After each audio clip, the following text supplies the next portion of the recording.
और हिमाचल में आम आदमी पार्टी को बड़ा झटका लगा है। शिमला में आम आदमी पार्टी के उपाध्यक्ष एसएस जोगटा ने कांग्रेस का दामन थाम लिया है।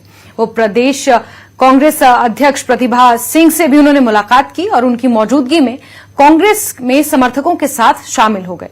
इस मौके पर कांग्रेस अध्यक्ष प्रतिभा सिंह ने कहा कि जोगटा की घर वापसी हुई है और उनके शामिल होने से पार्टी मजबूत हुई है, जिसका फायदा आने वाले चुनावों में होगा।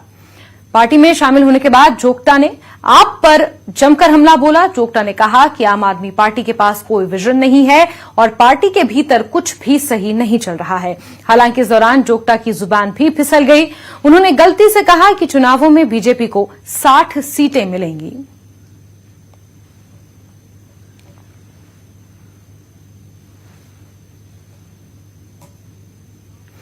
वहीं कांग्रेस प्रदेश अध्यक्ष प्रतिभा सिंह ने न्यूज